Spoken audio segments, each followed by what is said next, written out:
Shalom dear friends, आप सभी का स्वागत है डेली बाइबल अध्ययन में। और आज हमारे अध्ययन का ये चौथा भाग है। और यदि आपको याद हो तो हमने अपने पहले अध्ययन में उत्पत्ति के पहले अध्याय के ही पहले वचन के पहले 3 शब्दों का हमने अध्ययन किया था, जिसमें हमने सबसे पहले भाग में अध्ययन किया था। तो पहला शब्द आदि। दूसरे भाग में हमने अध्ययन किया था परमेश्वर। और तीसरे भाग में हमने जो अध्ययन किया था वह था आकाश अर्थात स्वर्ग। और आज के भाग में जिसमें हम जिस शब्द का या जिस विषय का हम अध्ययन करने जा रहे हैं वो हमारे लिए बहुत ही विशेष है, बहुत ही खास टॉपिक पर आज हम अध्ययन करने जा रहे हैं। क्योंकि ये एक ऐसा अध्ययन है जो हर एक विश्वासियों के लिए ही नहीं, लेकिन संपूर्ण मानव जाति के लिए आरंभ से ही एक बहुत बड़ा रहस्य बना हुआ है। और यदि कहना गलत नहीं होगा यदि कहा जाए कि ये एक ऐसा नाम है जिसके जहन में आते ही हमारे मन में बहुत सारे सवाल पैदा होने शुरू हो जाते हैं। और सबसे पहला सवाल जो हमारे मन में उठता है वो होता है परमेश्वर के प्रति। हम परमेश्वर पर सवाल उठाने लगते हैं। परमेश्वर की हम अनंत उस ज्ञान पर हम सवाल उठाते हैं। हम परमेश्वर के प्रेम और अनुग्रह पर हम सवाल उठाते हैं। और यदि कहना गलत नहीं होगा कि हम ये कहते हैं कि परमेश्वर यदि सर्वशक्तिमान है, यदि परमेश्वर सर्वज्ञाता है, यदि परमेश्वर सर्वज्ञानी है, तो परमेश्वर ने लूसीफर की रचना क्यों की। हाँ मेरे प्रिय भाई और बहनों, आज का जो हमारी चर्चा का विषय है, आज हमारे जो अध्ययन का विषय है वो यही नाम है लूसीफर। क्योंकि ऐसा माना जाता है कि लूसीफर ही संपूर्ण मानव जाति के पतन का कारण है। लूसीफर ही आज इस पूरी दुनिया में जितनी भी बुराइयां पाई जाती है उन सारी बुराइयों का जन्मदाता लूसीफर को माना जाता है। लूसीफर ही ऐसा माना जाता है कि जब लूसीफर शैतान बन गया, तो जब वो परमेश्वर के विरोध में चला गया और परमेश्वर के विरोध में जाने के कारण लूसीफर के द्वारा ही पाप का जन्म हुआ, लूसीफर से ही श्राप का जन्म हुआ और लूसीफर के द्वारा ही मृत्यु का जो जन्म हुआ, मृत्यु उस जगत में आई। और लूसीफर ही वो आत्मिक शक्ति है जिसके कारण मृत्यु के बाद वो सभी लोग जो प्रभु यीशु मसीह को अपने जीवन में अपने उद्धारकर्ता के रूप में ग्रहण नहीं कर पाते हैं, वो सभी नरक में अर्थात लूसीफर की अधीनता में चले जाते हैं। और इसलिए प्रियो, ये बहुत ही ज़रूरी है कि आज हम इस चरित्र का हम परमेश्वर के वचन से अध्ययन करें। हम अध्ययन करें और ये हम देखें कि परमेश्वर का वचन जो है हमें आज इस चरित्र के बारे में क्या बताता है। तो आपका कीमती समय मैं ज़्यादा लेना नहीं चाहूँगा और सीधे ही मैं आपके ध्यान को लेकर जाना चाहूँगा यशायाह नबी की पुस्तक, उसके 14वें अध्याय में। जैसे आप देख सकते हैं, पुराने नियम की पुस्तक है। और यदि आप पुराने नियम से वाकिफ़ नहीं हैं तो आप अपनी बाइबल को ले सकते हैं और बाइबल के ज़रिए आप इस अध्ययन में आप मेरे साथ शामिल हो सकते हैं। तो आइए हम देखें कि परमेश्वर का जीवित वचन लूसीफर के बारे में क्या कहता है। और ध्यान दें कि आज हम शैतान का अध्ययन नहीं करेंगे कि लूसीफर कैसे शैतान बना। वो सारी जो अध्ययन का जो हमारा विषय होगा वो हमारे अगले भाग में होगा। लेकिन आज खास तौर पर हम दो बातों का हम जिक्र करेंगे कि लूसीफर को परमेश्वर ने क्यों बनाया, या लूसीफर कौन था, और परमेश्वर ने लूसीफर को क्यों बनाया। परमेश्वर ने लूसीफर को क्यों बनाया, जो मेन हमारा ये दो सवाल होंगे कि परमेश्वर ने लूसीफर को क्यों बनाया और लूसीफर कौन था। लूसीफर को बनाने के पीछे परमेश्वर का मकसद क्या था। और साथ ही साथ हम इस बात पर भी चर्चा करेंगे कि पाप का जनक या पाप का पिता कौन है। क्या वास्तव में संसार में पाप लूसीफर के द्वारा ही आया, और यदि परमेश्वर लूसीफर को नहीं बनाते तो क्या आज ये संसार वैसा होता जैसा आज हम वर्तमान में इस संसार को हम देख रहे हैं। तो आइए हम अपने अध्ययन को शुरू करें और परमेश्वर के वचन में हम जाएं। सो जब हम यशायाह नबी की पुस्तक उसका 14वां अध्याय और उसके 12वें पद से हम पढ़ते हैं तो हम लूसीफर के बारे में कुछ इस प्रकार से लिखा हुआ पाते हैं। यहाँ पर लिखा है परमेश्वर के वचन में कि हे भोर के चमकने वाले तारे, तू क्यों कर आकाश से गिर पड़ा है। तू जो जाति जाति को हरा देता था, तू अब कैसे काट कर भूमि पर गिराया गया है। तो कैसे काट कर भूमि पर गिराया गया। तो याद रखिए सारे वचन लूसीफर के बारे में। सो यशायाह नबी ने जब दर्शन देखा, तो दर्शनों में परमेश्वर सिर्फ भविष्य की बातों को नहीं, लेकिन जो पास्ट में या भूतकाल की बातों को भी परमेश्वर, यानी जो हमारे पास्ट में जो घटनाएं हुई है उन घटनाओं को भी परमेश्वर अपने दिव्य दर्शन के द्वारा अपने चुने हुए अभिषिक्त जो नबी थे उन लोगों पर क्या करता था, प्रकट करता था।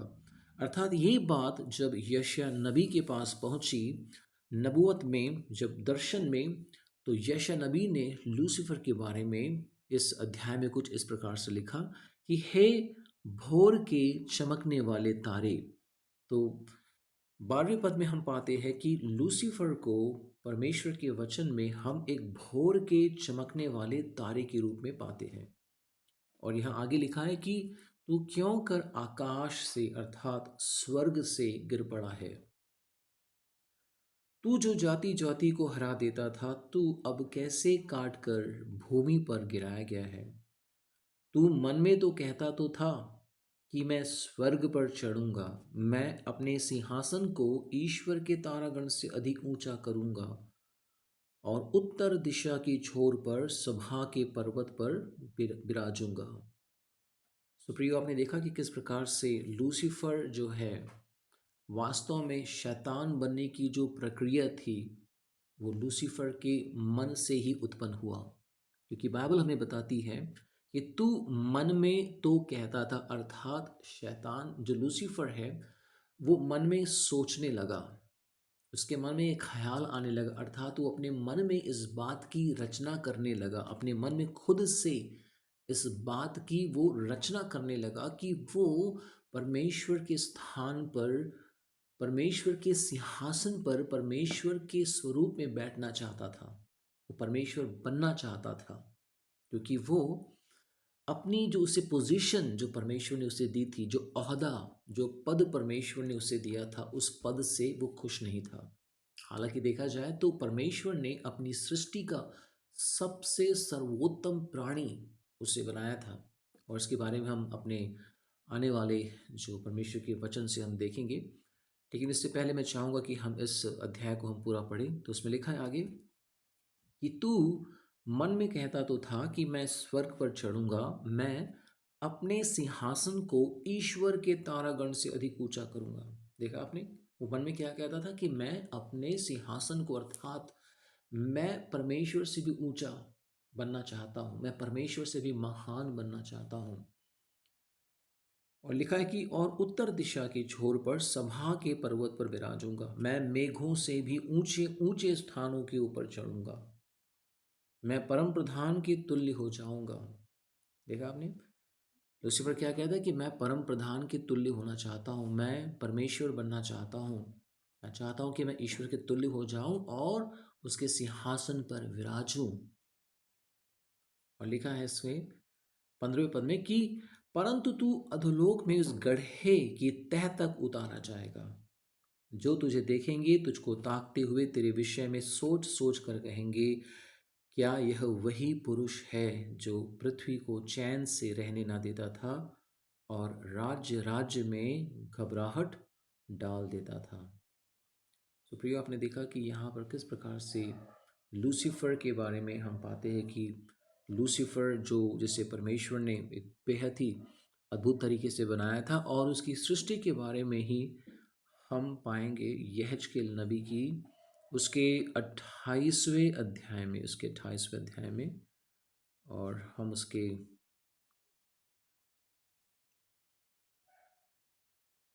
13वें पद से हम पढ़ेंगे। 28 का 13वां पद में कुछ इस प्रकार से परमेश्वर का वचन लूसीफर के बारे में हमें बताता है कि तू अर्थात लूसीफर परमेश्वर की एदेन नाम बारी में था। तेरे पास आभूषण, माणिक, पदराग, हीरा, फिरोजा, सुलेमानी, मणि, यशब, नीलमणि, मरकद और लाल सब भांति के मणि और सोने के पहरावे थे। तेरे डफ और बांसुलियाँ तुझी में बनाई गई थी। जिस दिन तू सृजा गया था उस दिन वे भी तैयार की गई थी।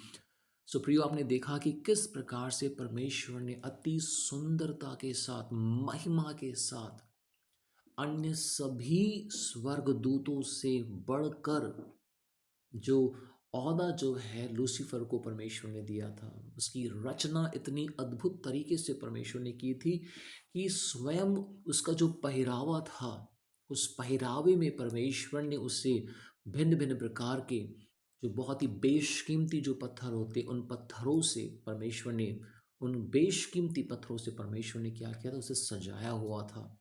और परमेश्वर का बेहद आकर्षक, परमेश्वर का एक बेहद खूबसूरत एक ये रचना लूसीफर था। तो ये कहना गलत होगा कि परमेश्वर ने शैतान को बनाया। नहीं, परमेश्वर ने लूसीफर को बनाया। अब लोग सवाल पूछेंगे कि भाई, यदि परमेश्वर जानते थे कि लूसीफर शैतान बन जाएगा तो फिर परमेश्वर ने लूसीफर को क्यों बनाया? अब देखिए, परमेश्वर अपने पूर्व ज्ञान में, मैं आशा करता हूं कि आप इस बात को समझेंगे कि परमेश्वर अपने पूर्व ज्ञान में उन सभी घटनाओं को जानते हैं जो भविष्य में होने वाली है। अर्थात परमेश्वर आदि से ही परमेश्वर आदि से ही उन घटनाओं के बारे में जानते हैं जो भविष्य में होने वाली है। इसके बारे में मैं आपका ध्यान परमेश्वर के वचन में लेकर जाऊंगा, लेकिन मैं चाहता हूं कि हम इस पूरे जो अध्याय को हम एक बार पढ़ें। और इसमें लिखा है, तू छाने वाला अभिषिक्त करूब था। मैंने तुझे ऐसा ठहराया कि तू परमेश्वर के पवित्र पर्वत पर रहता था। देखा आपने क्या लिखा है कि लूसीफर कौन था, या लूसीफर कैसा था? एक छाने वाला अभिषिक्त करूब था। अभिषिक्त का मतलब होता है कि अलग किया हुआ। जिस प्रकार से हम पुराने नियम में पाते हैं कि जब भी किसी व्यक्ति को राजा के लिए जब अभिषेक किया जाता था तो इसका मतलब होता था कि जो राजा जो है वो चुना हुआ है, एक विशेष कार्य के लिए चुना हुआ। अभिषेक का मतलब होता है कि उन लोगों का अभिषेक किया जाता था जिसे कि एक विशेष काम के लिए जिसे चुना जाता था। जिस प्रकार से पुराने नियम में हम पाते हैं कि दाऊद को परमेश्वर ने अ, अभिषेक अभिषेक किया था, परमेश्वर ने नबी के द्वारा। और हम देखते हैं कि जब जब कभी परमेश्वर अपने विशेष जन को किसी का अभिषेक करने के लिए भेजते, जैसे कि परमेश्वर ने शमूएल को भेजा दाऊद का अभिषेक करने के लिए, और जब उस व्यक्ति का अभिषेक किया जाता है, इसका मतलब ये होता है कि उस व्यक्ति पर परमेश्वर का एक विशेष अनुग्रह है, एक विशेष, परमेश्वर ने उस पर अपनी आशीष को दी है, एक विशेष अधिकार को परमेश्वर ने दिया है, और एक विशेष काम के लिए परमेश्वर ने उस व्यक्ति को अपने खास काम के लिए क्या किया है, अलग किया है। ठीक यही जो शब्द है हम यहाँ पर लूसीफर के लिए इस्तेमाल में किया गया हम पाते हैं कि परमेश्वर का अभिषिक्त करूब था। और मैंने तुझे ऐसा, अर्थात परमेश्वर ने उसे ऐसा ठहराया था कि वह परमेश्वर के पवित्र पर्वत पर रहता था। लूसीफर, तू आग सरीखे चमकने वाले मणियों के बीच चलता फिरता था। अर्थात जिस दिन से तू सृजा गया और जिस दिन तक तुझ में कुटिलता ना पाई गई, उस समय तक तू अपनी सारी चाल चलन में निर्दोष रहा। देखिए, जब परमेश्वर ने लूसीफर को बनाया तो लूसीफर पूरी तरह से सिद्ध था, पूरी तरह से वो सिद्ध था। उसमें एक लेश मात्र भी कोई कमी या कोई पाप नहीं था, लेश मात्र भी कोई पाप नहीं था। पूरी तरह से सिद्धता के साथ परमेश्वर ने उसे एक अद्भुत रचना परमेश्वर ने लूसीफर में प्रकट की थी। जैसे कि अब हम उस सवाल का हम जवाब देंगे कि यदि परमेश्वर जानते थे कि लूसीफर शैतान बन जाएगा तो परमेश्वर ने लूसीफर की रचना क्यों की। जैसे कि हम यशायाह नबी की 46वें अध्याय, यशायाह नबी के हम 46वें अध्याय में हम जाएंगे और इसके हम 10वें पद को हम पढ़ेंगे। 46 का 10वें पद को हम पढ़ेंगे। देखिए परमेश्वर का वचन साफ तौर से स्पष्ट रीति से क्या कहता है। यहाँ पर परमेश्वर कह रहे हैं कि मैं तो अंत की बात आदि से और प्राचीन काल से उस बात को बताता आया हूं जो अब तक नहीं हुई। मैं कहता हूं मेरी युक्ति स्थिर रहेगी और मैं अपनी इच्छा को पूरी करूंगा। देखा आपने, परमेश्वर का वचन क्या कहता है कि परमेश्वर जो है अंत की बात आदि से और प्राचीन काल से क्या है बताता आया हूं। मीन्स कि परमेश्वर को प्राचीन काल से ही, आदि से ही उन तमाम घटनाओं का के बारे में मालूम है जो भविष्य में प्रकट होने वाली है। अर्थात लूसीफर की सृष्टि से पहले ही परमेश्वर को ये बात मालूम था कि लूसीफर शैतान बन जाएगा, लेकिन उसके बावजूद भी परमेश्वर ने लूसीफर का निर्माण किया। अर्थात लूसीफर की सृष्टि में हम परमेश्वर की सामर्थ्य को देखते हैं, परमेश्वर के हम ज्ञान को देखते हैं और साथ ही साथ हम परमेश्वर के अनुग्रह को देखते हैं और परमेश्वर के प्रेम को और परमेश्वर के सामर्थ्य को भी हम देख पाते हैं। परमेश्वर को पता था कि लूसीफर शैतान बन जाएगा, लेकिन परमेश्वर ये जानते थे कि शैतान बनने के बावजूद लूसीफर अर्थात शैतान परमेश्वर के अधीन ही रहेगा। अर्थात लूसीफर जब शैतान बना वो परमेश्वर के अधीन था। और मेरे प्रियो, यदि इस तरीके से देखा जाए तो मेरे ख्याल से फिर ये जो सृष्टि है उसका अस्तित्व में आना ये लगभग अनहोना होता, क्योंकि ऐसी बहुत सी बातें हैं जिससे परमेश्वर जानते हैं कि ये होगा, लेकिन फिर भी परमेश्वर अपने अनुग्रह के द्वारा उन बातों को घटित होने देते हैं, क्योंकि उन्हें पता है कि अपने सामर्थ्य के द्वारा वो उन बातों को ठीक कर सकते हैं। अब आप ज़रा व्यक्तिगत तौर से आप इस बात को समझने की कोशिश करें अपने बारे में कि परमेश्वर ने आपकी भी सृष्टि की, परमेश्वर ने आपको भी बनाया, लेकिन परमेश्वर आपको बनाने के पहले परमेश्वर जानते थे कि आप भी पाप करेंगे। परमेश्वर जानते थे कि आप भी गुनाह करेंगे, आप भी पापी बनेंगे, लेकिन इसके बावजूद भी परमेश्वर ने आपकी रचना की। और जब परमेश्वर ने यह जानकर कि उसकी सृष्टि उसके अधीन न रहकर उसके विरोध में हो जाएगी, परमेश्वर ने ये निर्णय लिया, सृष्टि को बनाने का निर्णय लिया। यदि परमेश्वर अपने पूर्व ज्ञान में इस बात को जानने के बाद कि सृष्टि कैसी बन जाएगी, यदि परमेश्वर सृष्टि को ना बनाने का फैसला लेते तो आज अस्तित्व में कुछ नहीं होता, ना लूसीफर होता, ना पृथ्वी होती, ना आप और मैं होते।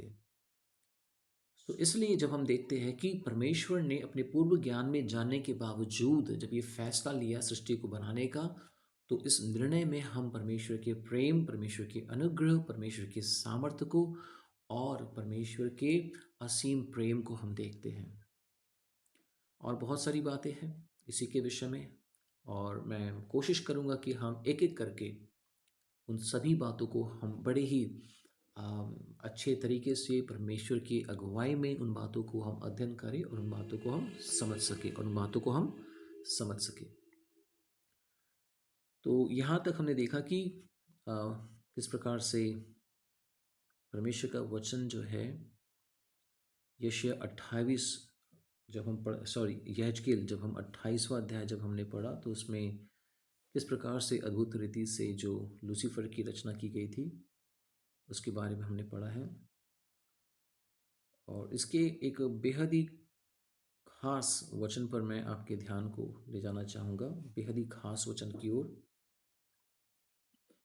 जी हाँ, 14 पद से हम दोबारा देखेंगे कि तू छाने वाला अभिषिक्त करूब था, मैंने तुझे ऐसा ठहराया कि तू परमेश्वर के पवित्र पर्वत पर रहता था। तू आग सरीखे चमकने वाले मणियों के बीच चलता फिरता था। जिस दिन से तू सिरजा गया और जिस दिन तक तुझ में कुटिलता ना पाई गई, उस समय तक तू अपनी सारी चाल चलन में निर्दोष रहा। देखा आपने कि जिस दिन परमेश्वर ने उसे बनाया था, पूरी तरह से वो शुद्ध था। और यहाँ पर 13वां पद में आप देखिए कि किस प्रकार से एक बेहद खूबसूरत तरीके से, बेहद अद्भुत तरीके से कैसे परमेश्वर ने लूसीफर का निर्माण किया था। कि तू परमेश्वर की एदेन, एदेन का मतलब है एक विशेष स्थान, नाम बारी में था। तेरे पास आभूषण, जो आभूषण के रूप में उसके क्या पास में क्या क्या था, माणिक, पद्मराग, हीरा, फिरोजा, सुलेमानी, मणि, यशब, नीलमणि, मरकत और लाल, सब भांति भांति और सोने के पहरावे थे। तेरे डफ और बांसुलियां तुझी में बनाई गई थी। जिस दिन तू सृजा गया था, उस दिन वे भी तैयार की गई थी। फिर ये कहना अम, कि परमेश्वर ने जस्ट जस्ट यूं ही लूसीफर को बना दिया, और कहीं ना कहीं परमेश्वर ने गलती कर दी लूसीफर को बनाकर, ये कहना मनुष्य ज्ञान के अनुसार मेरे ख्याल से ठीक नहीं होगा। और हमें ये आवश्यक है कि जब हम परमेश्वर के वचन को पढ़ें तो परमेश्वर के वचन के अधीन होकर परमेश्वर के वचन को हम समझने की कोशिश करें। क्योंकि जब हम संसार की ज्ञान को परमेश्वर के वचन से हम मिला देते हैं, जब परमेश्वर के वचन से जब हम सवाल लेते हैं और जवाब हम संसार से ढूंढने की कोशिश करते हैं, तो वहाँ हम गलत हो जाते हैं। यदि किसी प्रकार से यदि हमारे मन में कोई सवाल है परमेश्वर के वचन को लेकर, और ये होना लाजमी है, ऐसा हो भी सकता है, तो ऐसी स्थिति में हमारी पूरी कोशिश ये होनी चाहिए कि उसका जवाब जो है हमें परमेश्वर के वचन से ही मिले। क्योंकि परमेश्वर ने अपने वचन में अपनी आत्मिक प्रकाशन के द्वारा उन बातों को जाहिर किया है। बहुत ही एक खास बात मैं आपके लिए बताना चाहूँगा कि अभी हमने पढ़ा है यहेजकेल 28वां अध्याय। ध्यान दीजिए, यहेजकेल और 28, और ये एक कोइंसिडेंस नहीं हो सकता। मैं नहीं मानता कि एक कोइंसिडेंस है कि निर्गमन 28वें अध्याय में जब हम जाते हैं, निर्गमन 28वें अध्याय में मैं आपका ध्यान लेकर जाना चाहूँगा, और यहाँ पर बहुत ही खास, बेहद खास एक विषय है जो मैं आपके साथ बांटना चाहूँगा। निर्गमन 28।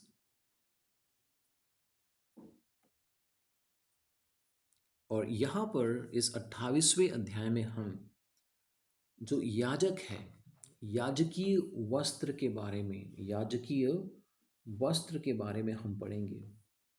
और याजकीय जो अभिषेक था कि किस प्रकार परमेश्वर याजकों को अपनी सेवा के लिए मंदिर में अलग करता था, और कैसे उन्हें एक विशेष वस्त्र दिए गए थे, और उन वस्त्रों का निर्माण किस प्रकार से किया गया था।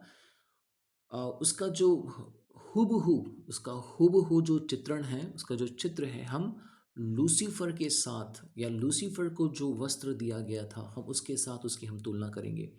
और हम देखेंगे कि किस प्रकार से, ये कहना गलत नहीं होगा कि जैसे धरती पर, जैसे पृथ्वी पर परमेश्वर का मंदिर था, और उस मंदिर में परमेश्वर ने विशेष सेवा के लिए याजकों और महायाजकों को अलग करके रखा था। और ये याजक और महायाजक लेवी गोत्र के थे, और बेहद ही खास वजह से कि सिर्फ और सिर्फ परमेश्वर के मंदिर में ये गोत्र सेवा को प्रदान करे, अपनी सेवा कर सके। और इसलिए परमेश्वर ने खास तौर से लेवी के वंश को अलग किया था कि उसके वंश के सभी लोग याजक और महायाजक होंगे। और यही नहीं, जब भी वो मंदिर में प्रवेश करें तो उनको एक विशेष प्रकार का वस्त्र दिया गया था, जिसके बारे में हम अभी देखेंगे। तो निर्गमन 28 में कुछ इस प्रकार से परमेश्वर का वचन लिखा है।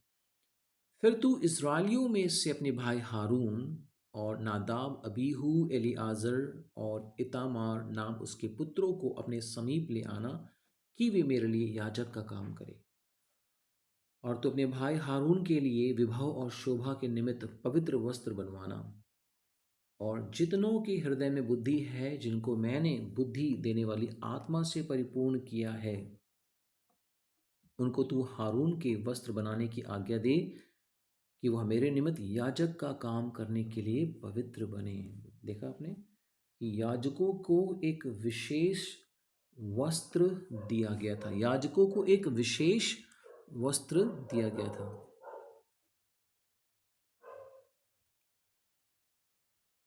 सो चौथे पद में आप जरा ध्यान ध्यान दें। इसमें लिखा है, और जो वस्त्र उन्हें बनाने होंगे वे ये है, अर्थात सीना बंद और एपोद और जामा, चार खाने का अंगरखा, पुरोहित का टोप और कमरबंद, ये ही पवित्र वस्त्र तेरे भाई हारून और उसके पुत्रों के लिए बनाए जाएं, कि वे मेरे लिए याजक का काम करें। और वे सोने और नीले और बैंजनी और लाल रंग का सूक्ष्म सनी का कपड़ा ले, और वे एपोद को सोने और नीले बैंजनी और लाल रंग के कपड़ों का और बटी हुई सूक्ष्म सनी के कपड़े का बनाएं, जो कि निपुण कढ़ाई के काम करने वाले के हाथ का काम हो। और यहाँ पर मैं आपका समय ज़्यादा ना लेकर, जी हाँ, मैं 16वें पद से आपके लिए पढ़ना चाहूँगा। देखिए इसमें क्या लिखा है, वह चौकोर और दोहरी हो, और उसकी लंबाई, यहाँ पर एपोद के बारे में है कि वह चौकोर हो। एपोद का जो आकार है वो कैसा होना चाहिए, चौकोर और दोहरी हो, और उसकी लंबाई और चौड़ाई एक एक बित्ते की हो, और उसमें चार पाती मणि जड़ना। देखिए इसमें कुछ याजक का आप पहरावा देख सकते हैं कि याजक है और उसने एक विशेष प्रकार का वस्त्र पहना हुआ है। और यदि आप इसके छाती पर, सो उसकी छाती पर, जैसे कि आप यहाँ देख सकते हैं, मैं आपके लिए ये दिखाना चाहूँगा कि किस प्रकार से उनकी छाती पर, ये जो स्थान आप यहाँ देख रहे हैं, ये वो जगह है जहाँ पर जो याजक ये जो है, या महायाजक जो है, जो एपोद को पहना करते थे। ठीक है। और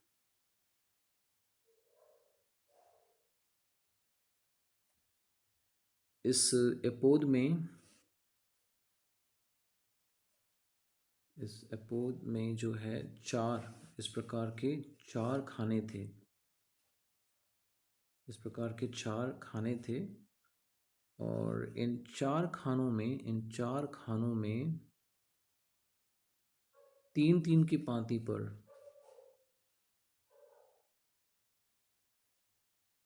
इसके तीन अलग अलग जो आप देखेंगे इनमें पातियाँ थी। और इन, ये पहला जिसमें तीन हैं, ये दूसरा, ये तीसरा और ये चौथा। तो इस प्रकार से चार पातियाँ थी, और चार पातियों में तीन अलग अलग प्रकार के, यानी टोटल जो है कुल मिलाकर 12 बेशकीमती जो पत्थर है, जिनके अभी हमने यहाँ पर इस भाग पर जो हमने देखा है कि 17वें पद से, और उसमें चार पाती मणि जड़ाना। पहली पाती में माणिक्य, पद्राक और लालड़ी हो, दूसरी पाती में मरकत, नीलमणि और हीरा, तीसरी पाती में लशम, सूर्यकांत और नीलम, और चौथी पाती में फिरोजा, सुलेमानी मणि और यशब हो। ये सब सोने के खानों में जड़े जाए। ये सब कहाँ जड़े जाए, सोने के खानों में। ये वो चार बेशकीमती पत्थर है जिसका वर्णन हम निर्गमन 39वें अध्याय में भी हम पाते हैं। ठीक है। सो इस प्रकार से एक विशेष, एक बेहद ही विशेष वस्त्र जो है परमेश्वर ने याजकों के लिए तैयार किया था।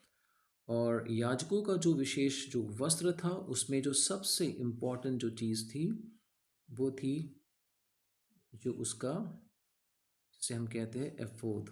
ठीक है, एफोद भी उसे हम कह सकते हैं, ये जो भाग है।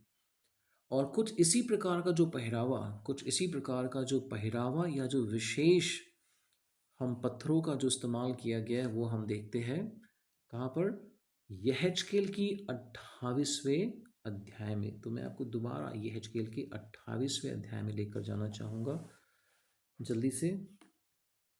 और अभी हम देखेंगे यहेजकेल 28वां अध्याय, और यहेजकेल 28वां अध्याय, और उसमें हम इसी प्रकार की एक तुलना को हम करेंगे उस वस्त्र से जिसे परमेश्वर ने याजकों के लिए तैयार करवाया था।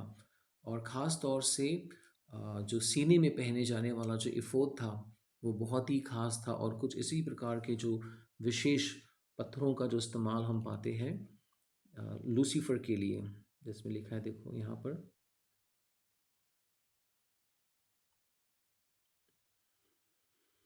तू परमेश्वर की 13वां पद में कि तू परमेश्वर की एदेन नाम बारी में था, तेरे पास आभूषण माणिक पद्राग हीरा फिरोजा सुलेमानी मणि यशब नील मणि मरकद और लाल सब भांति भांति के मणि और सोने के पहरावे थे। तेरे डफ और बांसुलियाँ तुझी में बनाई गई थी। जिस दिन तू सृजा गया था उस दिन वे भी तैयार की गई थी, वे भी तैयार की गई थी। सो आप देख सकते हैं कि किस प्रकार का वैभव परमेश्वर ने लूसीफर को दिया था और जिस प्रकार से परमेश्वर ने याजकों को मंदिर में सेवा के लिए एक विशेष कार्य के लिए परमेश्वर ने क्या किया था, अलग किया था। कुछ उसी प्रकार का काम जो है परमेश्वर ने, हम कह सकते हैं कि स्वर्ग में, परमेश्वर ने स्वर्ग में क्या किया था, लूसीफर को प्रदान किया था। अब हम जाएंगे नए नियम की पुस्तक में हम जाएंगे और उसका हम निकालेंगे इब्रानी की पत्री, प्रेरित पौलुस की द्वारा लिखित इब्रानी। ऐसा माना जाता है कि ये पत्री जो है प्रेरित पौलुस के द्वारा लिखी गई है और उसके 90 अध्याय में हम जाएंगे और पहले पद से देखिए इसमें क्या लिखा है। निदान उस पहली वाचा में भी सेवा के नियम थे और ऐसा पवित्र स्थान जो इस जगत का था, अर्थात एक तंबू बनाया गया। पहले तंबू में दीवट और मेज और भेंट की रोटियां थी और वह पवित्र स्थान कहलाता है। और दूसरे पर्दे के पीछे वह तंबू था जो परम पवित्र स्थान कहलाता है। दूसरे पर्दे के पीछे वह तंबू था जो परम पवित्र स्थान कहलाता है। उसमें सोने की धूपदानी और चारों ओर सोने से मढ़ा हुआ वाचा का संदूक और इसमें मन्ना से भरा हुआ सोने का मर्तबान और हारून की छड़ी जिसमें फूल फल आ गए थे और वाचा की पटियां थी। और उसके ऊपर दोनों तेजोमय करूब थे जो प्रायश्चित के ढकने पर छाया किए हुए थे। इन्हीं का एक एक करके बखान करने का भी अवसर नहीं है। देखा आपने कि किस प्रकार से जो धरती में, पृथ्वी पर जो परमेश्वर का विशेष जो मंदिर बनाया गया था उसके आंतरिक रचना के बारे में हम यहाँ पर पढ़ते हैं।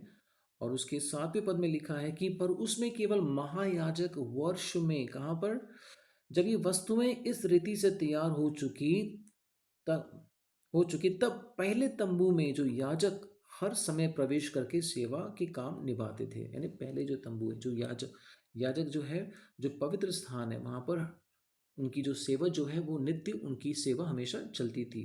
पर दूसरे में केवल महायाजक वर्ष में एक ही बार जाता है और बिना लहू के लिए नहीं जाता, जिसे वह अपने लिए और लोगों की भूल चूक के लिए चढ़ावा चढ़ाता है। इससे पवित्र आत्मा ये दिखाता है कि जब तक पहला तंबू खड़ा है तब तक पवित्र स्थान का मार्ग प्रकट नहीं हुआ। और यह तंबू तो वर्तमान समय के लिए एक दृष्टांत है जिसमें ऐसी भेंट और बलिदान चढ़ाए जाते हैं जिनसे आराधना करने वालों के विवेक सिद्ध नहीं हो सकते। देखा आपने कि यहाँ पर लिखा है कि कैसे जब पृथ्वी पर परमेश्वर का मंदिर था और उस मंदिर में सेवा के लिए परमेश्वर ने याजकों और महायाजकों को अलग किया था। और हमने निर्गमन 28 अध्याय में हमने पढ़ा कि किस प्रकार से जब परमेश्वर ने उनको अलग किया अपने विशेष सेवा के लिए मंदिर में, तो परमेश्वर ने उनके लिए एक विशेष वस्त्र का भी निर्माण करवाया। और उन वस्त्रों में जो खास बात थी वो एपोद, जिससे सीने पर, एपोद हम हिंदी में एपोद कहते हैं, जिससे वो सीने पर हम उसे, जो याजक है जो उसे पहना पहना करते थे सेवा के लिए। और इसी प्रकार का जो एक याजकीय, हम कह सकते हैं जो अथॉरिटी, एक याजकीय पद परमेश्वर ने लूसीफर को दिया था, जिसका मतलब ये है कि जिस तरह से महायाजक परमेश्वर के उस महापवित्र स्थान में प्रवेश करके परमेश्वर की बेहद करीबता में वो को महसूस करते थे, कुछ ऐसा ही लूसीफर के साथ था कि लूसीफर जो है अन्य स्वर्गदूतों से बेहद आशीषमय और एक अभिषिक्त करूप था और परमेश्वर की बेहद करीबता को जानने वाला, परमेश्वर के बेहद करीब रहने वाला एक स्वर्गदूत लूसीफर था। सुप्रियो, आपने देखा कि किस प्रकार से परमेश्वर का वचन लूसीफर के बारे में हमें बताता है। और अब समय है कि हम इस बात की हम चर्चा करें कि परमेश्वर ने लूसीफर को आखिर क्यों बनाया। हो सकता है ये वीडियो आपके लिए थोड़ा लंबा हो जाए, लेकिन मैं आशा करता हूँ कि आप इस वीडियो से आप बहुत ही अधिक आप आशीष को पाएंगे, और अंत तक आप इस अध्ययन अगर आप इस अध्ययन में बने रहेंगे तो निश्चित तौर से कहीं ना कहीं आपके अनसुलझे बहुत सारे सवालों का जवाब आपको इस अध्ययन में मिलने वाला है। अब मैं आपका ध्यान लेकर जाना चाहूँगा हमारे अगले सवाल के लिए कि परमेश्वर ने लूसीफर को या जितने भी स्वर्गदूत हैं उन्हें परमेश्वर ने क्यों बनाया। तो इस सवाल का जवाब हमें इब्रानी की ही पहले अध्याय के पहले वचन से हम पढ़ेंगे उसके आखिरी वचन तक। उसमें लिखा है कि पूर्व युग में परमेश्वर ने बाप दादों से थोड़ा थोड़ा करके और भांति भांति से भविष्यद्वक्ताओं के द्वारा बातें करके इन दिनों के अंत में हमसे पुत्र के द्वारा बातें की, जिसे उसने सारी वस्तुओं का वारिस ठहराया और उसी के द्वारा अर्थात प्रभु यीशु मसीह के द्वारा वचन के द्वारा उसने सारी सृष्टि रची है। वह उसकी अर्थात वचन प्रभु यीशु मसीह परमेश्वर की महिमा का प्रकाश और उसके तत्व की छाप है। सब और सब वस्तुओं को अपनी सामर्थ्य के वचन से संभालता है। वह पापों को धोकर ऊंचे स्थानों पर महामहीम के दाहिने जा बैठा और स्वर्गदूतों से उतना ही उत्तम ठहरा जितना उसने उनसे बड़े पद का वारिस होकर उत्तम नाम पाया।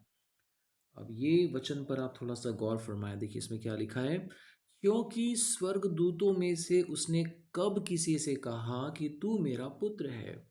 देखिए परमेश्वर ने कभी भी, यहाँ तक कि लूसीफर को भी, हालांकि लूसीफर परमेश्वर के बेहद करीब रहने वाला, परमेश्वर की महिमा को वो महसूस करने वाला सर्वोत्तम स्वर्गदूत था, लेकिन एक अधिकार जो परमेश्वर ने लूसीफर को भी नहीं दिया था वो अधिकार था पुत्र का अधिकार।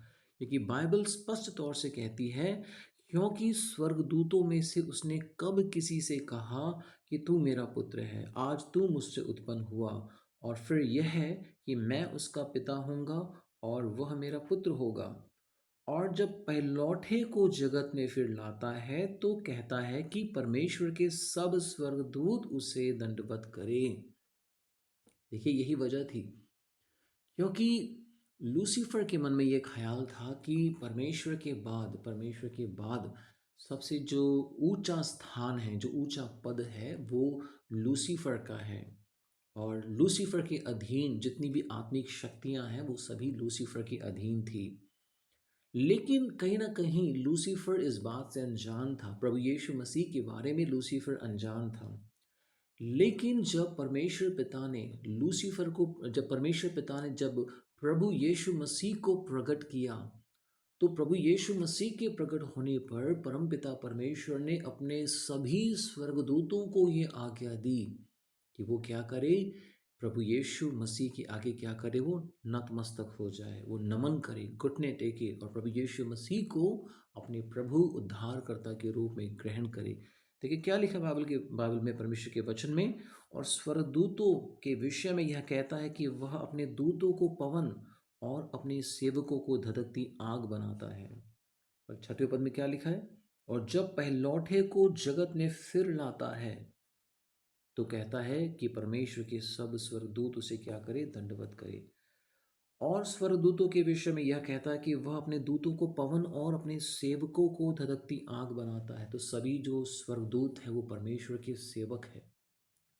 लेकिन यहाँ पर एक बात जो गौर करने वाली, कि जब हम परमेश्वर के सेवक हम कहते हैं, तो परमेश्वर के सेवक, हम इस जो बात को समझेंगे कि परमेश्वर स्वर्गदूतों से अपनी सेवा नहीं करवाता है, क्योंकि परमेश्वर को किसी के सेवा की ज़रूरत नहीं है। क्योंकि परमेश्वर अपने आप में पर्याप्त है, परमेश्वर अपने आप में सक्षम है। यदि परमेश्वर अपने आप में पर्याप्त नहीं है, यदि परमेश्वर को किसी और की सेवा की आवश्यकता है, तो फिर परमेश्वर परमेश्वर नहीं हो सकते। क्योंकि परमेश्वर सर्वव्यापी है, परमेश्वर अपने आप में सक्षम है और परमेश्वर को किसी की सेवा की ज़रूरत नहीं है। लेकिन जब हम इस वचन को यहाँ पर देखते हैं कि परमेश्वर की सेवा, तो परमेश्वर की सेवा का मतलब है कि परमेश्वर के मकसदों को पूरा करना, परमेश्वर की आज्ञाओं को पूरा करना। जैसा एक सेवक होता है और एक सेवक का हमेशा काम यही होता है कि वो अपने स्वामी की इच्छाओं को पूरा करे, अपने स्वामी की आज्ञाओं को पूरा करे।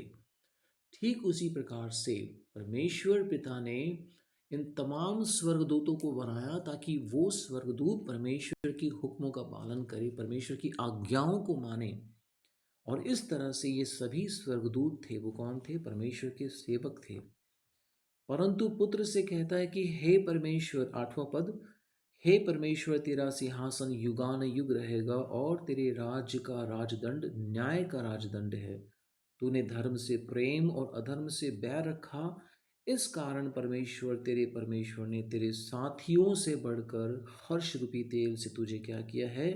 अभिषेक किया। और यह कि हे प्रभु, आदि में तूने पृथ्वी की नींव डाली। देखिए यहाँ पर प्रभु यीशु मसीह को भी पिता परमेश्वर प्रभु करके क्या करते हैं? संबोधित करते हैं। और स्वर्ग तेरे हाथों की कारीगरी है, वे तो नाश हो जाएंगे परंतु तू बना रहेगा। और वे सब वस्त्र किनाए पुराने हो जाएंगे और तू उन्हें चादर किनाए लपटेगा। और वे वस्त्र किनाए बदल जाएंगे पर तू वही है और तेरे वर्षों का अंत ना होगा। और स्वर्गदूतों में से उसने किससे कब कहा कि तू मेरे दाहिने बैठ, जबकि मैं तेरे बैरियों को तेरे पाँव के नीचे की पीढ़ी ना कर दूं। अब 14वां पद जो है ये हमारे सवाल का जवाब है, ये हमारे सवाल का जवाब है। बड़े ध्यान से सुनिएगा, परमेश्वर का वचन क्या कहता है कि परमेश्वर ने लूसीफर को क्यों बनाया, परमेश्वर ने स्वर्गदूतों को क्यों बनाया। वचन में क्या लिखा है?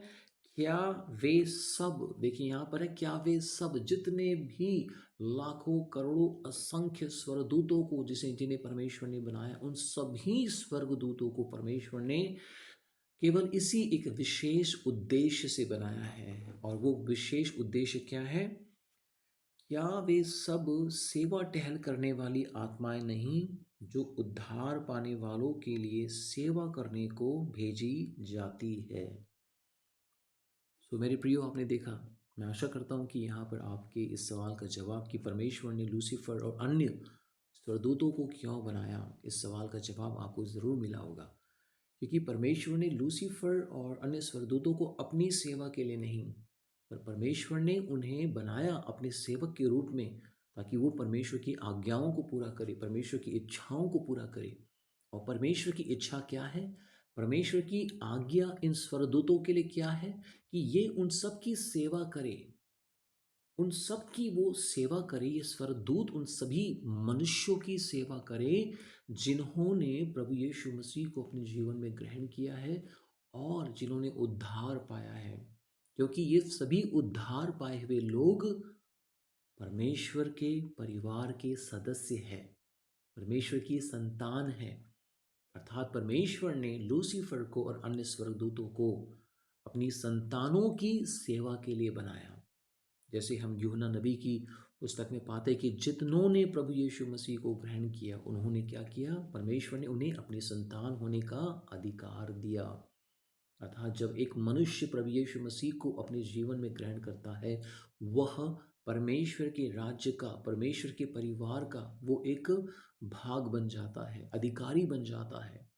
और इस तरह से पृथ्वी पर रहते हुए परमेश्वर जानते थे कि हर एक मनुष्य को, खास तौर से वे लोग जो प्रभु यीशु मसीह के बलिदान के द्वारा, प्रभु यीशु मसीह के महान उस बलिदान के द्वारा और मनुष्य के विश्वास के द्वारा, उस बलिदान में विश्वास के द्वारा, जब वो परमेश्वर के राज्य के अधिकारी होंगे, जब वो परमेश्वर के राज्य की जब वो वारिस बनेंगे, तो उन्हें इस धरती पर रहते हुए आत्मिक शक्तियों की जरूरत होगी।